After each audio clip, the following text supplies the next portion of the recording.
baby gorgeous. Welcome to Bravo and Blaze, where we're going to get lit off all the latest going on in the Bravo TV world.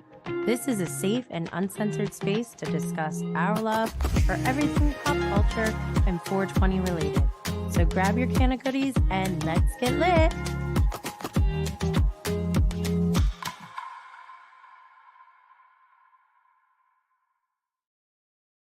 All right. We are live. This is your girl, Jenny Blaze. We are live every Friday at 12 p.m. Eastern on YouTube, Twitter, and Facebook, with replays available and the audio podcasts available on Apple, Spotify, Anchor, Google Podcasts, Stitcher, and iHeartRadio. We are here to bring you all the latest in Bravo, pop culture, and 420 news. However, let me just give a disclaimer that this is for entertainment and educational purposes only. None of this is financial, medical, and or legal advice. Just a disclaimer, like, aka, don't sue me. Do you want to get sued? But this show is essentially bootstrapping, feet on the ground, grassroots type of show. Meaning my sources come from watching what Bravo puts out on the network, but also social media, DMs, sometimes from the sources themselves, and other rumblings and gossip. And I'm going to get into that a little bit more because part of what I love about Bravo and Blaze and reality TV, true crime, and things like that is all of the human behavior and like the psychology, sociology involved. I think it's fascinating and just like wild sometimes. But anyways, that's why you can always hit me up on Instagram to chat. And I mentioned this before, but I have a hard rule that anything discussed in the DMs is confidential by default. However, you know, if somebody like wants to get some information out there with like facts, receipts. I need receipts, okay? Don't just send me like crazy stuff. But in that case, if I get permission, then I may share something discussed in DMs. But having this hard rule for me, you know, maintaining confidentiality by default in DMs, I think maintains my integrity, and I'm trying to live by my values and beliefs here. So yeah, I'm usually caught up on all the latest chatter going on, but I'm also only human and literally a one-woman show. So bear with me if I miss something that happened. I noticed that like Bravo, reality TV, obviously true crime, that's like obvious, but people get very intense and triggered over things that I wouldn't even guess. I'm like, whoa, okay. I didn't know that you would be triggered over this. That's why I'm saying, like, I feel like it's the study of psychology, human behavior, sociology, all that stuff, anthropology. But essentially my disclaimer is to let you know that this is not your source for world news and fact checking, okay? I try to, as far as the fact checking part goes though, like I try not to display anything in my slides or on my account visually unless I know it's true or it's been confirmed from a reputable source. Or if it's not true, I might say in the caption, like, I'm not sure if this is true, but like, this is crazy if it is, you know? And I try to be careful with that too, because if it's something serious, I don't want to like just throw out rumors out there because that's not cool. Right. And, however, I do want to know the truth. I don't like being deceived. So I'm going to stand up for all of us who are being deceived. But anyways, okay. So for today's episode, we will be going through all the newest shows that have aired on Bravo for the week. We have Real Housewives of Potomac, Family Karma, Below Deck, Southern Hospitality, one of my new loves, Below Deck Adventure. Real Housewives of Salt Lake City did not have a new episode, but there's still lots to talk about. And then we also had Real Housewives of Miami. Obviously, some Watch What Happens Live is sprinkled in there. I didn't watch last night's.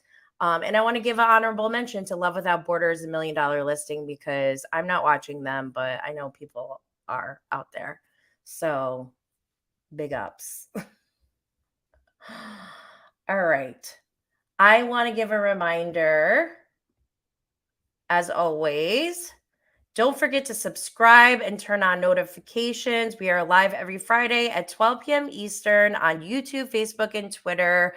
Don't worry, if you missed the live show, you can always watch a replay or listen to the audio podcast on Apple, Spotify, Anchor, Google Podcasts, Stitcher, and iHeartRadio. Subscribing, reviewing, sharing, liking, or leaving a 5-star rating is incredibly appreciated and helps this show to continue to grow. We're doing this all organically, okay? So help your sister out. Also, don't forget our social media handle is at Bravo and Blaze on Twitter, Instagram, TikTok, Facebook, YouTube, and Twitch. And as you know, bravoandblaze.com has all sorts of fun Bravo-inspired merch and products. Like this one, Grandfather MFer. That is from Real Housewives of Salt Lake City. There's a whole story. I've told it a few times. I won't get into it now because we have so many new things going on. But also, I wanted to mention Cannabis Mom Boss, of course, because I have my other podcast, Cannabis Mom Boss, every Thursday at 1 p.m. Eastern. And if you're a Canna Mom like me, and for those of you who don't know what Canna Mom is, I'm a cannabis advocate. I'm a medical marijuana patient, but I'm also a mom, a responsible mom.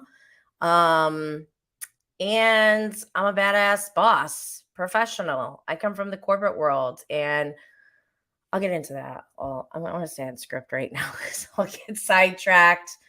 There's a reason I put up notes. I spent time on it. But anyways, okay. So if you're like me, you want to try to break the stigma, or you're an entrepreneur, or someone who wants to thrive outside of the corporate world.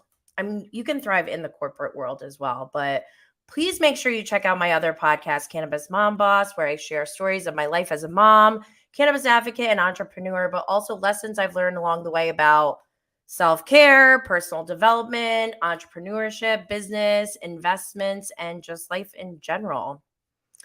The mission of Cannabis Mom Boss is to empower others to safely, responsibly, and confidently come out of the quote-unquote green closet to modernize the perception of today's cannabis consumers.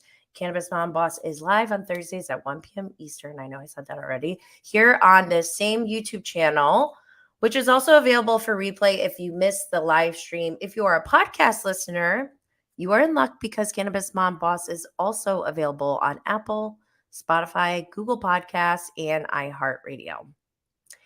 And if you are looking to make some moves with a side hustle, career change, or any kind of personal transformation, check out the Cannabis Mom Boss Manifestation Framework, which is live.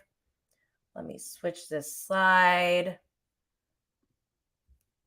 I'm doing audio and video here, people. Video is on YouTube and available for you to watch.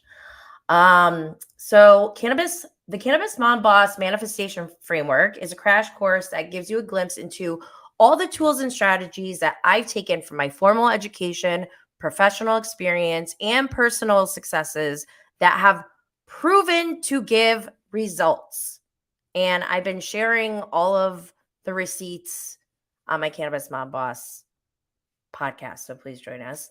I have not only implemented this in my own personal life for success, but these are the same strategies, tools, and techniques that Fortune 500 and top global consulting firms have been using for decades, running multi-million and billion-dollar businesses. How do I know that? My last role in the corporate world, I helped run and scale a $70 million business to over $200 million in less than 4 years. And honestly, that part of my life, my professional life, really felt kind of effortless. I just didn't have my soul into it. And so like that didn't feel that hard. It was more like the personal transformations that were harder for me because I only had myself to keep myself accountable. In my personal life, I have lost over 100 pounds before. I've also gone from being in debt and thinking, oh my gosh, I'm going to have to file for bankruptcy because I had a life event happen that was unfortunate, that put me in a not so great financial state. But I was able to turn that around, get out of debt, triple my salary, and save up a nest egg for my next investment, all within in 3 years. And I need to give a shout out to my man Dave Ramsey, the Total Money Makeover, because I use the tools that he provided and the strategies that he provides in that book to do that.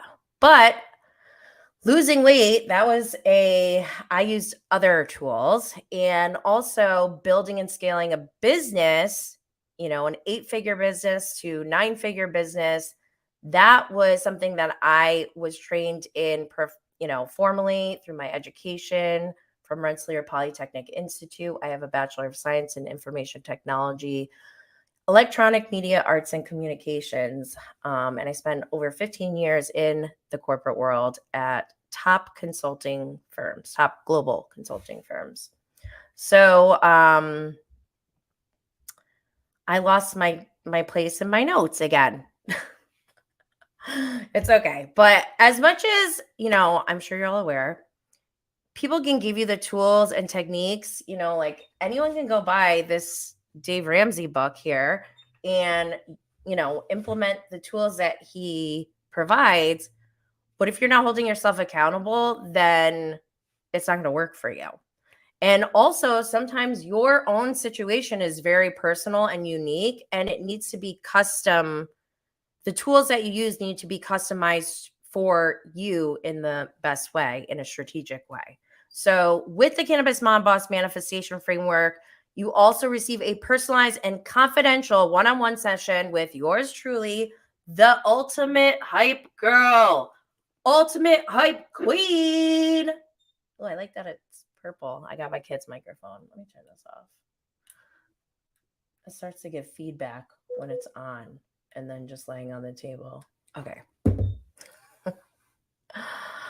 So to make sure, in this one-on-one session with me, I'm going to make sure that we use the tools and strategies that I teach and put them into practice to achieve goals and make sure that we see results, because that's the important part, right?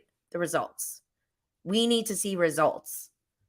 And I don't know, some call it tough love. I just use facts, data, analytics, strategy, tools.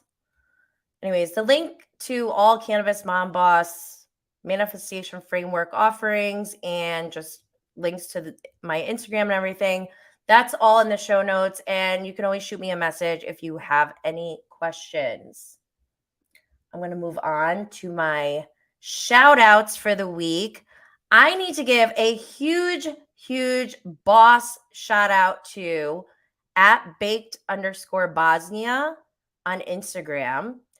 She is not far from me, like physically. We live kind of near each other, and she's starting a business, a baked goods business. And she offered to have me try some and hand deliver them to me. So, and I was like, oh my gosh, I'm trying to not, because ever since BravoCon, I think I've been eating my feelings because I have that void of not being at BravoCon anymore. That was the best time of my life. Anyways, so, but I support other women. So I tried them. I did a little tasting and they were good. And I love it. if you're local, go hit up baked_Bosnia on Instagram. I just love, I love and respect the game that she's got going on. Like, she hand delivered that to me. That was amazing. I love it. Networking is so important. I don't think people understand this, but anyways, I'm going to move on. Another thing I wanted to shout out is one of my brand partnerships from my live show before BravoCon was Her Highness NYC. And this weekend, unfortunately, I cannot attend this event, but there's an actual event happening in Northampton, Massachusetts. It's not that far from me. It's like an hour away. So I was going to try to go, but like with childcare and everything, it's just not working for me. However, it looks so fun. It's a burlesque drag show with weed.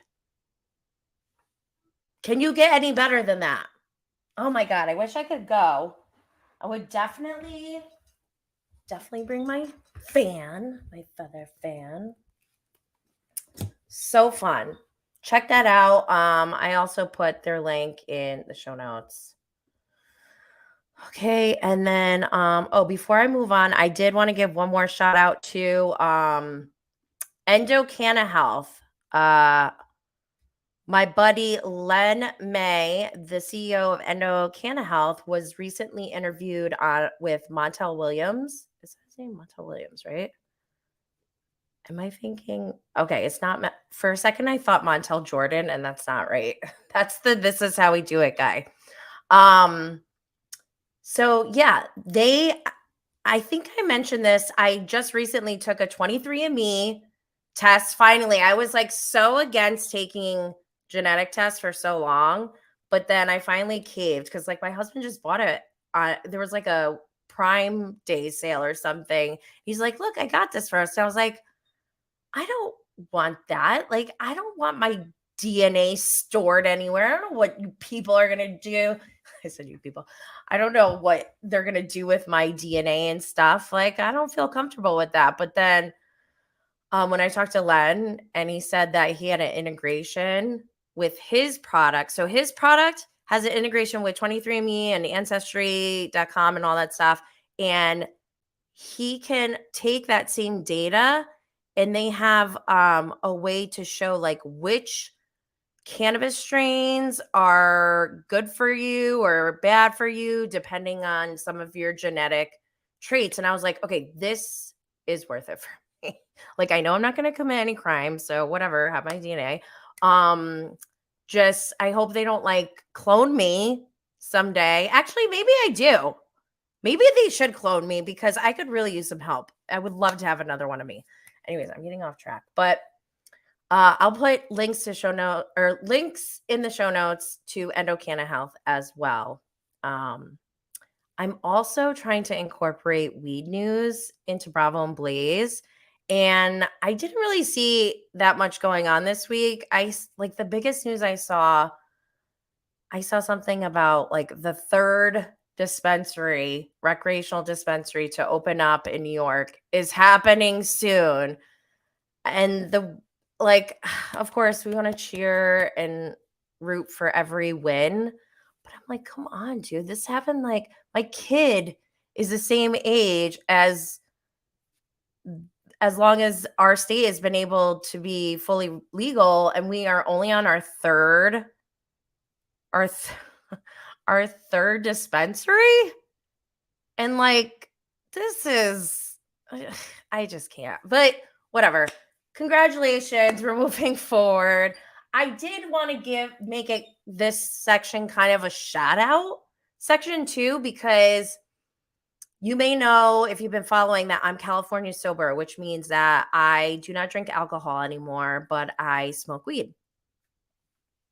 And I don't like to even say it like that because I feel like when you phrase it that way, people automatically think, oh, you don't drink alcohol, but you smoke weed, as in like you don't unwind with alcohol, but you unwind with weed, which is not the case. For me, I was able to wean off of multiple prescription medications by over like a 6 to 9 month period of time by microdosing, meaning like take a couple puffs and walk away. Oh my God, who would have thought? Because if you look at the science of cannabis, you look at the history, it's medicine, okay? And it's my medicine. But since I've quit drinking alcohol, because alcohol for me, I realized this past year that I'm an alcohol abuser, meaning like I guess I would never consider myself an alcoholic because I'm not like, I don't have like the shakes and I'm not like, oh my God, I really need some alcohol. Like the taste just like satiates me. Like that's never been the case. It's always been like, if I'm going to drink, I'm going to like take some shots and get drunk. Like that's always been the goal. It's never been like a responsible. I never really learned how to drink responsibly, and like there's too many triggers. So for now I decided to just quit. I'm not saying I'm quitting forever, but I have abused alcohol and I've never drank and then been like, wow, I feel better. Like I never. Anytime I've drank alcohol, immediately I'm like, I'm tired or my stomach feels weird or something. Like I don't know. And maybe it's just my body that's like that. I don't know. But anyways, I want to give a shout out to Absence of Proof on Instagram. It's a business that is essentially a non-alcoholic bar. And they do craft cocktails the same way that think Tom Sandoval, okay, shaking a drink, putting like doing all this crafty like bubbles and frozen whatevers, all that, but just without the booze. I would love that. And I went out recently and got a mocktail, which I paid $8 for. And all it was muddled blackberry with some lemon juice and club soda. It's $8. But it was delicious. And actually, I think they may have put in like a tiny bit of simple syrup or something. I don't know. But anyways, okay, let's move on. We also hit on pop culture news. I have a couple things. I'm not that excited over anything. Kim Kardashian bought Princess Diana's cross at an auction for almost $200,000, and people are like really upset over this. They're like, I don't know, they're triggered. I don't care. I am like, okay, what else can you buy? Like I want to see more. And actually, shout out to Ryan Bailey because he put up a meme the other day that was funny. It was like announcement. I forgot how much it was. Like Kim Kardashian purchases the Caprice room at Pupa. What is that place called? Buca de Beppo or whatever. For $3.2 million or something. I was dying laughing, but obviously that's not true. And yeah, why is it such a big deal? Whatever. I don't care. Let's move on. Also, another thing I care even less about, I don't know why I'm mentioning it, but the Met Gala theme was announced and the board was announced. So that's happening, I guess. One thing, because I like true crime. Alec Baldwin was finally charged with involuntary manslaughter from an incident, a fatal incident, in 2021. And I'm like, it's 2023, people. What is going on? Why did it take so long? Weird. Anyways, moving on. I just started Web of Death on Hulu, and I found it because it was Socialite Gossip. I don't know if she's here in the chat. If you're here, say hi. But Socialite Gossip had mentioned that there was a whole episode on Jen Shah, and since her sentencing on Hulu. So I went to go look for it, and I'll talk about that later. But I found Web of Death, and it's a series. And I'm like, okay, what is this? It came out in 2023. And it's a series about these murders that were essentially solved by podcasters and like online forums. Think like your mom's Facebook group or something. And the first episode, if you don't watch this whole series, fine, that's okay. But please, please, please just go watch the first episode because it was bananas. There was a whole, think like, we're going to talk about this later. Think like we're talking about Dr. Nicole from Real Housewives of Miami, her wealth. I've been questioning her wealth, and not like it's feasible, but I just have some questions because look at what we've suffered and endured. We've been duped so many times with Jen Shah and Erica Jane. Like, I can't take it anymore. So anyways, imagine we're all investigating in the Bravo and Blaze like Instagram account, and we're talking about it. And then Dr. Nicole enters the chat and starts defending herself. That's essentially what happens in this first episode of Web of Death on Hulu. But it was a murder. Okay. Just think of that concept. I know it, like, we probably all know it exists, but like, how crazy is this world? And then I ran across Reality Bites podcast, who are Bravo and reality producers. And they just mentioned how they rely and seek information from fan accounts. And same thing with this first episode. One of the police officers joined the chat and was like, let's do this. Like, because they were finding more evidence for the investigations. And it was like, what is this world? Like, what? So yeah, I recommend that on Hulu. I'm going to move on. Finally, we're getting into Bravo, but not even really, because I'm going to talk about the Traitors on Peacock. So I mentioned this last week. It just came out. They released all the episodes at once. I think there's like 10 episodes or 12 episodes. I don't know, but I binged it all immediately. And like, I didn't think I was going to get into it, but the first 2 episodes had me. And then like, Kate Chastain is just amazing. And I'm so glad that people got to see. Oh my, it's just, this game is so nuts. I couldn't believe, okay, from a Bravo standpoint, we got Kyle Cooke from Summer House, Winter House, Brandi Glanville from formerly on Real Housewives of Beverly Hills and Real Housewives Ultimate Girls Trip. And then we have Kate Chastain, who used to be on Below Deck. And then we have Reza Farahan, who used to be on Shaw's, which, by the way, I interviewed Reza about a month ago. And that episode is available for replay. So go check that out. I'll put the link in the show notes. But this show is nuts, okay? There's like,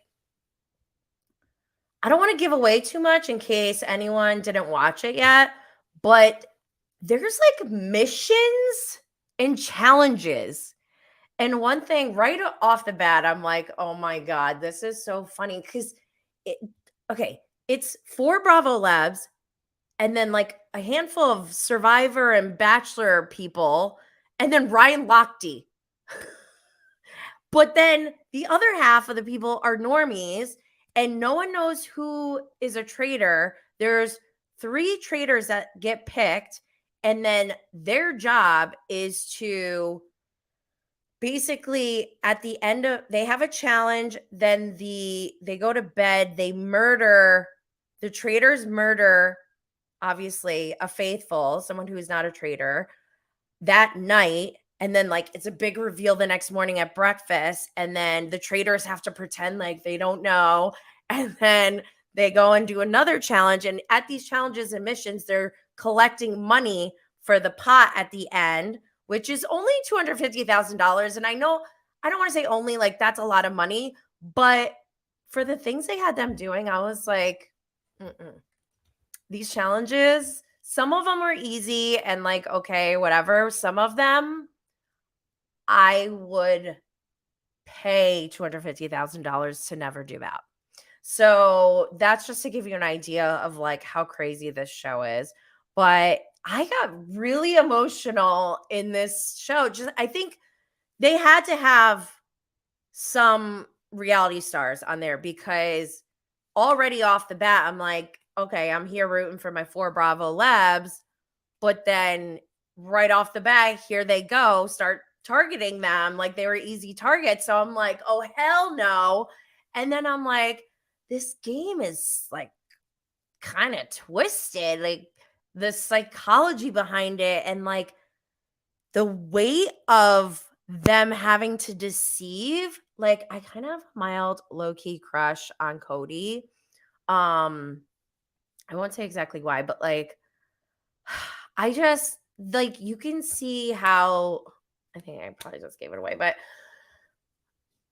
it's a very good show. I think you should go watch it. The host is Alan Cumming. He was amazing. There was one point where he's like very dramatic and like has long pauses, enunciates and projects for, dramatic effect.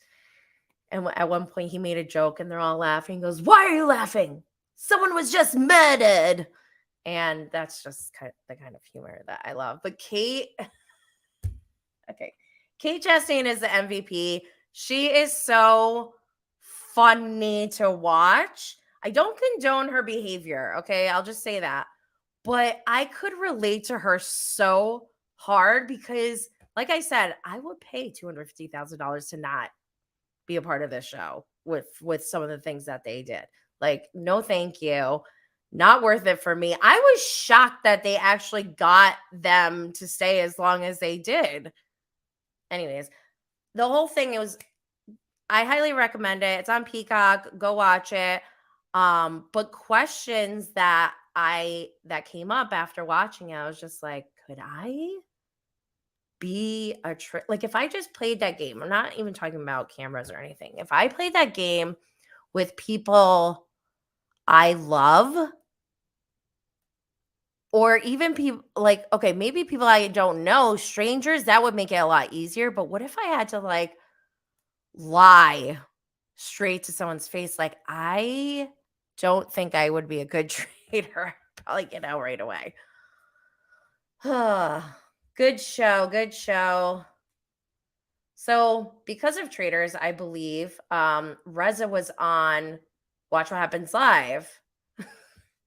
And on Watch What Happens Live, this is on Sunday night after Potomac and Family Karma. Reza was on and Andy asked who is the most overrated housewife, and Reza said Kyle Richards. And honestly, I didn't even listen to his reason why. I was just like giggling because I'm like, I love Reza. Like, he doesn't care. He'll just say whatever he's thinking. But then, because obviously, we have all these accounts that post stuff. We had Cece Loves You, who posted the clip of Reza saying like the most overrated Real Housewives according to Reza is Kyle, and he wants Lisa Vanderpump to return. Thoughts? Kyle Richards responds to that and says, wasn't his show canceled? And wasn't he the first one voted off on Traitors? I can't even be offended. So then Reza claps back and says, my show was canceled and I was killed first on Traitors, but my sibling and all my castmates still take my calls. How are Kathy Hilton and Kim Richards doing? Kyle Richards, he tagged all of them. Dead. I couldn't believe it. But then it even escalates further. Gigi enters the chat, and I was trying to look for it. I couldn't find it. I'm sure somebody has it on their account. I'm sorry, but I don't have the exact wording. But Gigi said something like, or maybe it wasn't this account, or maybe it wasn't this post. Maybe it was another post, because this week Kyle like was posing in a bikini and like had these abs, and Gigi said something to the effect of like her using Ozempic to lose weight, which like I don't even care about any of that.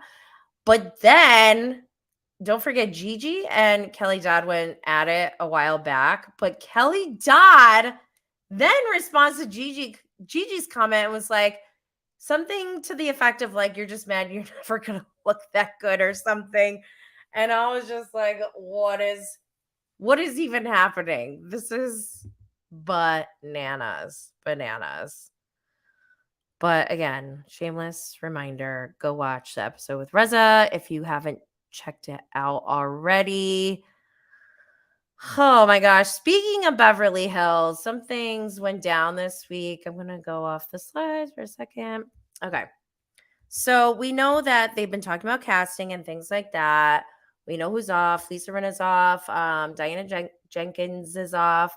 Crystal Minkoff is confirmed for next season.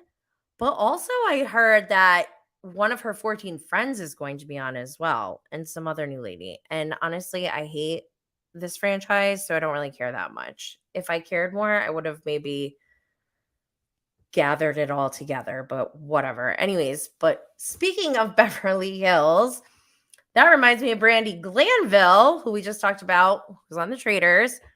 Brandi came for Alex McCord, and they're both going to be on Real Housewives Ultimate Girls Trip season 4, which is about to film, I believe. And I've said it already that I'm super excited for Alex McCord to join because I got to know how many languages Francois and Johan speak, but also like, OMG. Like, I'm so about it. But Alex has been, I don't see anything wrong with this. Alex has been posting on Instagram like one day for a week. She just is asking about each of her castmates that she's going on vacation with. And Brandi, it triggered Brandi, I guess, and was like, well, she doesn't know how to like YouTube or whatever. And like, I don't know, kind of ragged on Alex. I don't think Alex even responded, which I think I would agree with. Like, I don't think it warranted a response, but I don't see anything wrong with that. And I've been like participating in Alex's weekly update or whatever, castmate of the week. I don't know. New Jersey is coming soon. And already, I mean, we always get stuff going on with Jersey throughout the year, but this week, I guess, talk about throwbacks. Jacqueline Laredo, I guess, was in the comments on IG talking about Melissa Gorga being fake. I don't care that much. But then also Melissa Gorga apparently made some comments about Caroline Manzo and how she wouldn't be a good housewife because she's boring. But she's also going to Real Housewives Ultimate Girls Trip 4 with Alex McCord and Brandi Glanville. I'm confused. I don't even know what this is, but I'm sure Jersey will be messy as usual. Moving on to Dubai, Real Housewives of Dubai. Season 2 has been picked up, but apparently there's some changes in the cast. Some are returning, some are not. This hurts a little bit. I love them all, I think. I think who they need to keep, if we have to choose, let's keep Chanel, Lisa Milan, Caroline Brooks, and I guess Caroline Stanbury, who is pregnant apparently, which has been scaring me for some time. So I hope she's doing well, and I wish her and Sergio nothing but happiness and healthiness and a healthy baby. Southern Charm hasn't even started, but apparently there are rumors of 3 new men to be cast on Southern Charm. We know that Catherine's out. I actually saw something that Naomi may be out too, but I didn't see any like reputable confirmations about that. These 3 new men, I didn't look them up. I'm already triggered. Like, they better come correct. I don't know if I could take it anymore. Oh gosh. Don't let me down, Southern Charm. I mean, who am I kidding? Like, honestly, don't let me down. Of course they're gonna let me down. But also this week, we got a little treat of a new promo of Vanderpump Rules. And I have to say, I felt like kind of like a proud parent. Like, we've watched this cast, some of these cast members from day one. We got Katie, Schwartz, Sandoval, and Shayna. 4 OGs, like original. But also we got Lala, James, Ariana, who are strong cast members as well. And there's some new people thrown in. And Raquel is getting messy. The promo was so hot. Like, they just look so mature, and I just loved it. Loved it. Also, there's some rumblings that Shayna may not be playing as big of a role this season. To which I think she responded and said something like, "We were busy, like we're getting married and in love, like whatever." I don't know. Team Shayna on this one. Okay, I'm gonna move on. Now we're getting into the actual shows of the week. This week we had Real Housewives of Potomac, Season 7, Episode 14, Shakeups and Makeups. The episode description is, when Karen reveals the reason she stopped being friends with Charisse, the ladies question her version of the truth. Mia does something that causes her and Jacqueline's friendship to hang in the balance. Candace makes a surprising revelation. Okay. Before the episode even started, Karen Huger, I love her. She posted some receipts between her and Charisse, and the feud between them is kind of, I don't even understand it, to be honest. And one thing that came up though during this feud was Charisse said that Karen went to rehab a few years ago, and Karen didn't even respond to that. But I just wanted to say one thing, that there is nothing wrong with going to rehab. And I hope this is not offensive to anyone, but rehab is kind of on my bucket list. Like, imagine being able to just like focus on yourself for a period of time without any like distractions or anything. Yeah, I'm digging it. But I don't know. Nothing really stuck out to me with this episode, I guess, other than that. But this whole Mia and Jacqueline thing is weird. Mia said that Jacqueline slept with married men. Then Jacqueline reminded Mia, who owned up to, you know, meeting Gordon when he was married. So it's just like messy. I don't like it. It's not like good mess. I don't know. Rumor has it, though, that Miss Giselle Bryant and Mr. Jason Cameron of Winter House may be dating? What is that about? And then also, he allegedly met her children already. I don't know about that. I need to text him. Although, I mean, obviously Jason would be an amazing guy for anyone. But I feel like he can also, like, I don't know. I love Jason. Whatever. I'm not going to say anything else. I have an interview with Jason from last year. Go check it out. I'm going to put the link in the show notes. Also, yesterday was Thursday. The reunion filmed. The reunion set was sent out. I guess Karen Huger and Giselle are first chairs next to Andy. There's nothing really surprising on that. Everyone posted it yesterday. I'm sure you can find it on Instagram or Twitter or anywhere.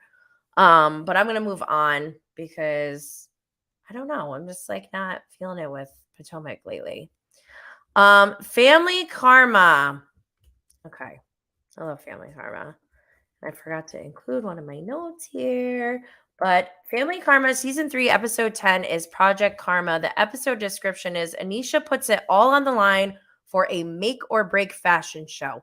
Vishal and Brian's friendship is tested. Amrit and Nicholas travel to Atlanta for a contentious wedding scout.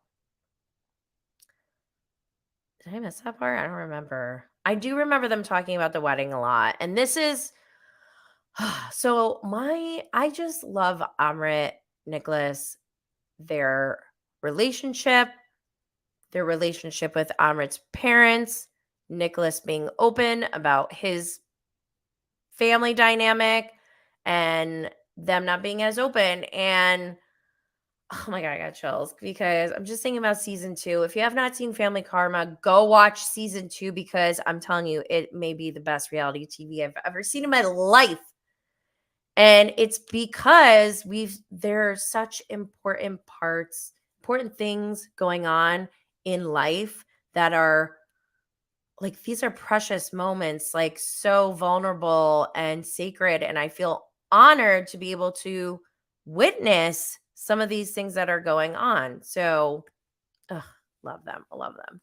But this week we had Anisha's fashion show. I do love Anisha, and I'm so glad that we got to finally see her more on an episode because she's been kind of MIA since she moved to Arizona or whatever for her boyfriend, who she gave a timeline on getting engaged to, which we know, I think she already got married, right? Oh my gosh. I need to get the scoop on that. I need to give a shout out to Bali for working that runway, and that dress she wore that was made by Anisha. That was a killer look. Bali worked it and Anisha killed it with that dress. Like, everything was love it. I'm not really into this Brian versus Vishal argument, but I did want to mention Monica quitting her job. I did not see that coming, to be honest. I did not see her saying she has corporate burnout and she wanted to leave her job, but congratulations, girl. I love that. She should follow Cannabis Mom Boss, just saying. Maybe I can get her on and we can talk about her transition from the corporate world, because that's the kind of stuff that I want to hear about. I think that's super cool. Another thing that happened that's really amazing this week for Bravo, not just for Family Karma, we also have Southern Hospitality, but they're both up for nominations for GLAAD Awards. And I could cry because I love both of these shows and I think it's well deserved.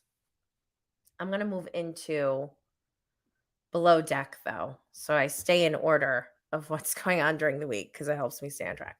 Okay, so Below Deck season 10. This photo is courtesy of Starcasm.net. We have Below Deck season 10, episode 8, The Captain and Camille. Episode description: drama between Camille and Alyssa reaches a breaking point, and Captain Sandy is forced to step in. A Bollywood dancing group of guests gives the crew a run for their money with their late night drinking and partying. Flustered by the guests' many demands, Rachel's dishes are hit or miss, and her slow timing leaves the guests hungry. Crew chatter and antics lead to one crew member's demise. Okay. Spoiler alert, don't listen to this part if you don't want to hear. We start this episode with Camille and Alyssa fighting in front, like the guests could hear them in front of Captain Sandy, and they still kept going, that was bad. Like, I felt embarrassed in that moment. Like, that is not a good look for any employee to be yelling like that in front of your boss. But Sandy's exhausting too, so I don't know. I might have done the same. I don't know. These guests are awful, and watching them just props to Alyssa. She just did her job. She did the damn thing, and honestly, watching her triggered me as a mom, as a stay-at-home mom, because that's what it feels like. You're just literally cleaning up after people, serving them. They say, oh, I don't like this. They're rude. They're mean. And they got a bad tip. It was like $1,530 per person, which came down. I did the math. Like if it was a 48-hour charter, it was like $30 an hour. And for what they went through, I don't know if that was worth it. I guess there was some issue. I was laughing so hard when Camille was drinking and Fraser was like, "What are you doing?" She's like, "What?" And they made it look like she was doing something really awful, like she was drinking during charter, but apparently it wasn't during charter. It was after, and they were like cleaning and stuff like that. But she mentioned, I guess, that she was like doing interviews that day for the confessionals because of the production or whatever, and they were giving her drinks. So like, I don't know, she was trying to defend herself, and I'm not trying to defend Camille at all. However, I do like watching her. I think she is hilarious to watch because she's so unhinged. And spoiler alert, she gets fired. And now she just announced she's releasing music in Nashville. And I support her. I don't condone her behavior on the show, but I support her singing ventures and music career. Get it, girl. Oh boy. Can you imagine? Oh my God. Can you imagine if Kate was her chief stew? That would be a good show. Let's watch that. Oh my gosh. Hilarious. Okay. Let me move on to Southern Hospitality. We had season 1, episode 7, Pride and Peanut Butter. This week's episode description is: Levin needs the Republic team to work together for Pride weekend, but tensions run high in the aftermath of an explosive fight. Will decides whether to fulfill Emmy's hopes and go to law school or pursue his own dream of running a restaurant. I have to say, somebody at Bravo is really trying to push this Will and Emmy storyline. Like they are trying to make Will and Emmy be like the Craig and Paige or something of this, or Lindsay and Carl. What would you guys say? It's just weird to me. They had not weird, like I don't want to say anything bad. I do like Emmy. I don't condone all her behavior, but Will, I just don't see why everyone's all about him. And then also this episode confirmed to me that he is more like Craig and Shep than I originally thought. This whole law school thing is like, it's very triggering to me. It gives me Southern Charm vibes. And I'm like, we've seen this before. However, maybe Will is realizing, that isn't his path. And maybe Will is going to just shift career paths and focus on the food and bev industry. And anytime someone says food and bev now, I instantly think of Craig saying, I worked in food and bev for 15 years. Like, what are you talking about? We watched you not do anything for years. What are you talking about? You were in food and bev. Anyways, so still wishing them all the best. I hope they find their path, and it doesn't have to be the traditional way. You don't have to be a lawyer if you don't want to. I mean, law is like my hobby. And you almost have to always get a lawyer anyways. It's almost better to be on that side than hiring someone. Like, I wouldn't want to fight someone else's case. I'm going to fight my own case. That's about it. Kidding. So also this week, Southern Hospitality got nominated for an outstanding reality program at the GLAAD Awards, or for the GLAAD Awards. And I am just so happy. I released an episode with TJ Dench, who's on the cast, this week as a bonus episode. And on this week's episode, he told us whether he thinks Regan, I don't know how to say it, Regan or Reagan, whether her and Brad hooked up, because he said he was there. So go check out that episode. Also, we got to see, TJ and Mikkel, talking about their sexuality. And that was so great to see, especially on this Pride episode. We also get to hear what TJ's current dating and relationship status is on the bonus episode. But I just love this show. It's so good. I think it's one of the best new shows. I've been saying that, and I'm going to stick by it for now. Next week is the season finale. It comes on Monday night at 9 p.m. after Below Deck. Oh, let me move on to Below Deck Adventure. This week, we got Below Deck Adventure, Season 1, Episode 11, 0 Fjords Given. So this week's episode description is: the interior department is on thin ice following the guests finding hair in their food as chips go missing at the abseiling picnic. Ooh, those chips. That's not in the episode description. That's just me. Faye calls Jess and the Stews together in an effort to heal the fractured interior, but her quest to hide the hair issue from Captain Carey ends in disaster. Captain Carey attempts to outrun bad weather and return the guests safely to port.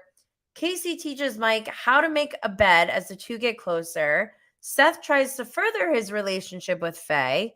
Jess moves out of Faye's cabin, hoping to ease growing tensions, but things only get worse when they fight over food for the guests' horseback riding adventure.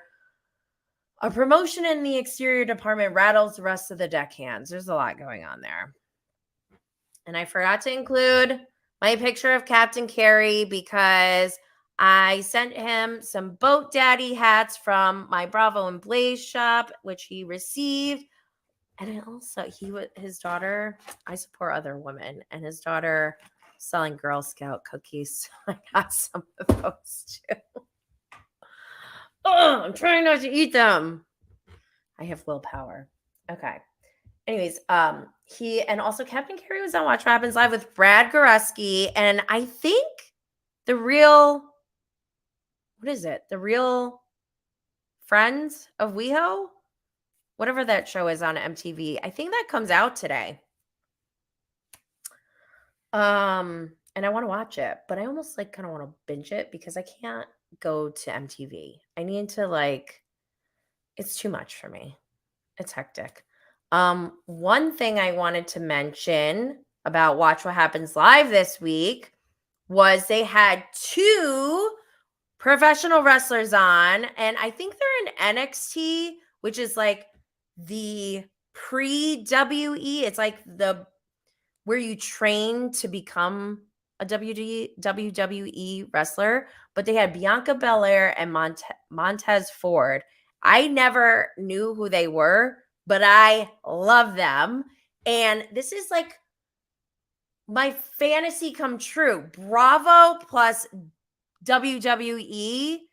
They even taught how to smack talk. They called Andy the Suavo of Bravo. And I took notes because they gave a quick lesson on how to do your smack talk. And the first thing is get into character. I don't know what my character is. Get into character. Okay. This is not my character, but whatever. Then the second thing is get a moniker. I didn't come up with my own. But then get great entrance music. Dun, dun, dun, dun. Get that hype music going. Get a great entrance. Some people on the WWE, they do some crazy stuff. But think this is the equivalent of Housewives taglines. Imagine if they did more than a twirl. Imagine if they did a backflip. That'd be so cool. Then they said you have to promote and you have to kick someone out or talk great about yourself. I don't know what that means. And then you have to end it with who you are. So you have to I'm Jenny Blaze of Bravo and Blaze, blah, blah, blah, blah, blah, whatever. And I want to give myself homework because I want to come up with my own WWE smack talk. And I think I'm going to reach out to Randy Wentworth. I'm going to drop another name and interview link in the show notes. Randy Wentworth of Snowflake Mountain on Netflix.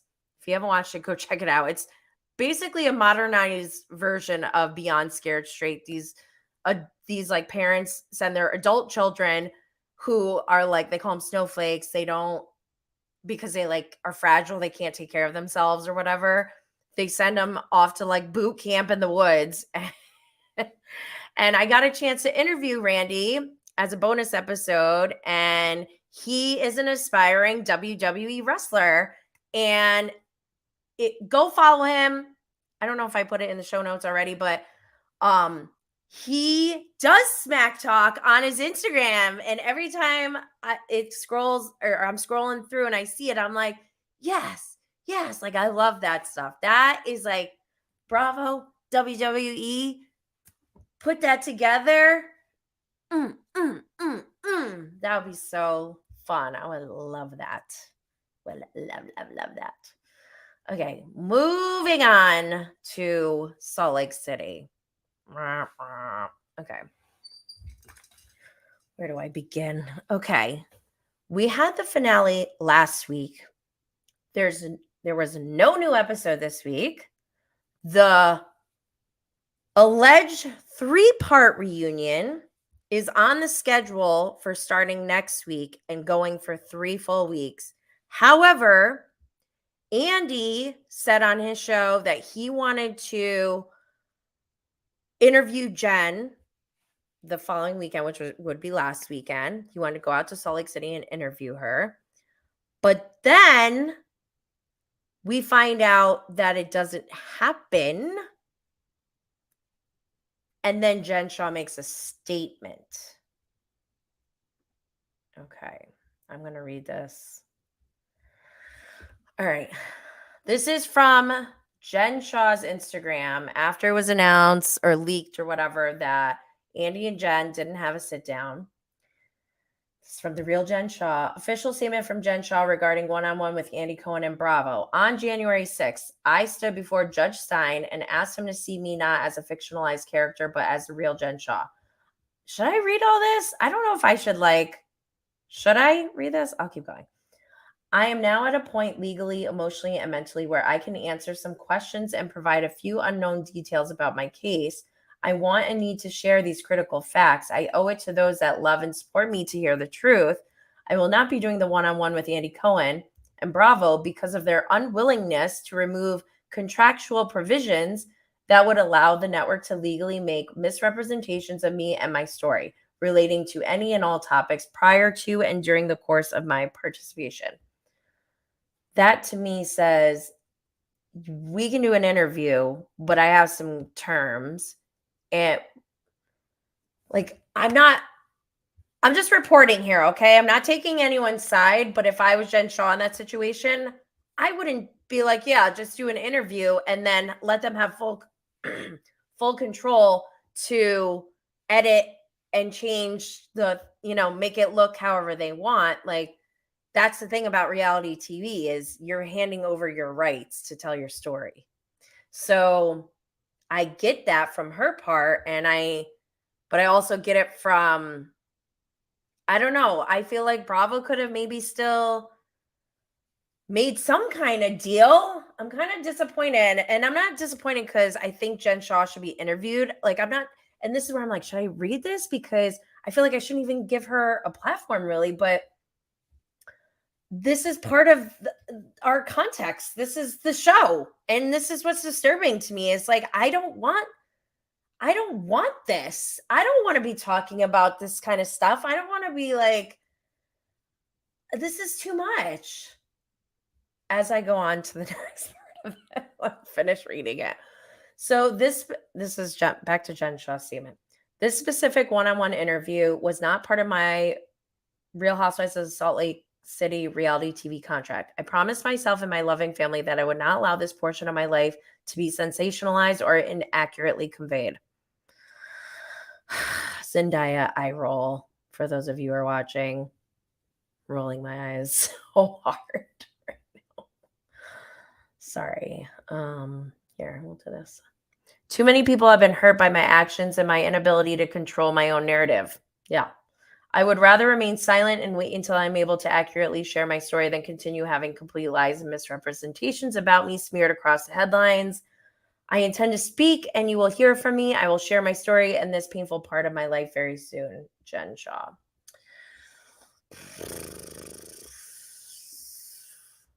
I don't even know what to say anymore about this. Like, I don't condone Jen Shaw's behavior. However, I want to point out the responsibility that you have as a boss, as a corporation, as a business. I mean, you have to do your due diligence. And it's hard for me to believe that Jen Shaw's fraud, Mary Cosby's cult and murder accusations, and Heather's fakeness, like, it's hard for me to believe that they didn't know anything about this, which makes me feel like I've been wronged. Not just me, all of us who have watched for 3 seasons watching criminal activity and Heather Gay, who has not been convicted of any crimes, but from what I know, she seems like she's hiding a lot. Like, even this week, I don't even want to say these news, but because I don't want to give her attention, but this week it came out that she just bought like a 2-point-something million house. Good for you, Heather. Congratulations. However, I don't know if her fortune, if her net worth is coming from a place of good. I don't know if she's honest. And even like she also posted something where she was opening a box of Bad Mormons because this is the first time I've ever seen this book before. And I'm like, what? Even that's a lie. What are you talking about? Sorry. Maybe it was, but when I listen, I'm like, no, this makes no sense. It's not your first time seeing these books. But anyways, whatever. There's another Hulu episode that came out, like I mentioned, when I was looking for it when I found Web of Death, but it's Impact and Nightline, Impact X Nightline on Hulu. It's the latest episode of their series that came out that goes through some of the victims, what happened to them, showed more insight into, which I think we already got in the Bravo world. We got, I saw people post like, oh, she was texting back and it was just like gross. And like seeing it all in one place, like in a show laid out like that, presented to us, it was really awful to watch. So that's on Hulu. You can go watch. And I want to give a shout out to Allegedly Bravo, Classic Skytops, and Emily D. Baker because they were in that show. You go, girls. Whoop, whoop. I support other women. I love it. I love it, love it, love it. Whew, okay. Oh, I have one other thing. This is not related to Jen Shaw or Heather, but I got the pleasure of getting a very exclusive sample of Blue Jay. This is Blue Jay. What does it say? Agave-inspired sparkling hard seltzer with natural flavor. Okay, so you guys know I don't drink. I just said it. I'm California sober. And I actually debated. I was like, okay, what if I just taste these like they do on Bar Rescue? They like take a straw and they just do like a little thing. But I think for myself, for where I am right now in my California sober journey, I'm going to not test taste. But I did want to, I support others. And these are an extension of the, wait, here it is. This is an extension of the Barlow's brands. Blue Jay, you can find them at Instagram at Blue Jay Seltzer. They are launching their drinks at the end of February, beginning of March, near my birthday. But I wish we saw more behind the scenes of what went into making Blue Jay. Like, why did we spend so much time on Heather Gay's eye? That makes me mad. I'm not mad, but a little bit. I mean, my whole thing with watching filthy rich people on TV is I want to learn from them. I want to know how they gain their success. Tell me your story. Tell me your, especially if it's like a rags to riches story. That's like my all-time favorite. But obviously, we got people, there's lots of people who come from wealth and privilege. And so their story is going to be a little bit different. I want to hear, okay, maybe some of these people were born into money, but how do you, like, I want to learn more about how you maintain it and continue to grow it, because I don't know, for me, like, I just can't sit and just be like, oh, I do nothing. I don't know. I just want to see how they function. Let's move on, because I'm going to talk about this more on the next topic. So this week we had the Real Housewives of Miami season 5, episode 10, Diamond Rings and Rumors. Again, Peacock is very light on their episode description. This week's was, at her engagement party, Nicole avoids her dad and defends her reputation against a rumor. Okay, so this week's episode was good. It's Larsa versus Nicole. Nicole sent a disinvitation with a mirror saying, like, mirror, mirror, who's the fakest of them all? Larsa, you're uninvited. And that moment was pretty awesome. I loved it.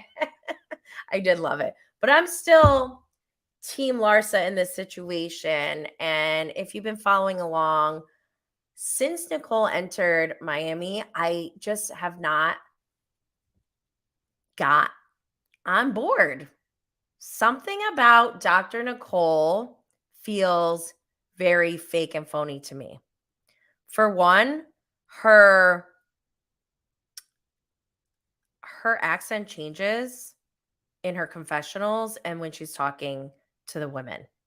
And maybe it's not intentional, but it's maybe subconscious. I don't know. I just get that vibe and I don't like it. And then on top of it, yes, she's an anesthesiologist, okay? They make the most wealthy anesthesiologist in Miami makes less than $600,000. I Googled it. Also, I Googled her salary, and she makes like 300 something, upwards in the 300s. Okay. Yes, obviously that's a great salary. However, I know doctors and lawyers who make similar money, and they're not living in $30 million homes with a collection of exotic cars, a plane, a boat or yacht. Do they have a yacht? I don't know what their boat situation is. And with that lifestyle, and I'm not saying it's impossible to have that lifestyle, as, you know, for Nicole and Anthony, because Anthony's a lawyer. He's a partner at a firm, but he also has his own private firm. And the cases that his firm has won are not like $1 billion cases or anything. So, and his net worth is $3 million. So it's just questionable to me. I want to know, are they self-made? Because Nicole made it sound like, oh, my father was never around. He was he a drug dealer or something? I don't know. He was like in jail or something, and her mom raised her. So, like, did she have money? Did she have to take out school loans for medical school? Because that going to medical school costs a lot of money. So is she paying off loans? And, you don't start out making, the highest salary as an anesthesiologist or a lawyer. Yeah, you make a good salary, but I'm just and people are getting triggered by this, that I'm even asking this question. I'm like, what? I bought my house that I bought is from 2 doctors who had one of them actually moved to start his own practice. But there are plenty of doctors and lawyers out here that aren't living in $30 million houses. And I don't think it's far-fetched for me to ask that question. And it actually makes me wonder, like, what are all the assumptions you're making just because they're a lawyer and a doctor? Like, my brother's a lawyer, doesn't live in a $30 million house. Like, someone was saying, like, oh, he's got investments. Great. Can you tell us more about it? Because I would like to know. I want to know, how does one achieve what they've achieved at such a young age if they're self-made? And again, I'm not saying it's not possible. I just want to know. They should be writing books about this, don't you think? Just saying. Oh, in other news, Lenny Hochstein's girlfriend's Wikipedia page has been updated several times over the last week. I don't have all the pictures. I'm sorry. I wish I had a whole production crew or interns or, I don't know, a graphics person who could prepare all these slides for me. But again, it's just me, one woman show. And they're pretty funny. So it's out there if you want to go look. Oh man. Wow. We didn't quite hit 1 hour and a half, but yeah, did a lot today. Bravo, it does not rest, y'all. Bravo does not rest. And thank you. Okay, so before I go, actually, I want to make sure I take the time out to properly thank you all for tuning in. I know it's a standard part of podcasting or any presentation where you thank your audience before ending, but I want you all to understand how truly grateful I am. It's been just over a year since I started Bravo and Blaze, the podcast. And while I don't have the highest numbers of podcasting that anyone has ever seen, like the Bra Bros, who are so annoying. Just kidding. I love them. But wait, I need to take this off. But everything I've been building with this platform has been completely organic, completely authentic, transparent as I can, and honest. So when I see that I have an average of over 200 listens per episode on average, I am just like in complete shock and awe. And I literally can't even imagine standing in front of 200 people who are listening to my silly show. So from the bottom of my heart, I truly want to thank you all for where we've gotten so far with Bravo and Blaze. And again, subscribing, reviewing, sharing, liking, and or leaving a 5-star rating is incredibly appreciated and helps the show to continue to grow. I am manifesting seeing all of you in person someday and being able to thank you face to face. But make sure you're subscribed and turn on notifications so you can be updated when we go live every Thursday at 1 p.m. Eastern for Cannabis Mom Boss and every Friday at 12 p.m. Eastern for Bravo and Blaze. Stay lit, fam.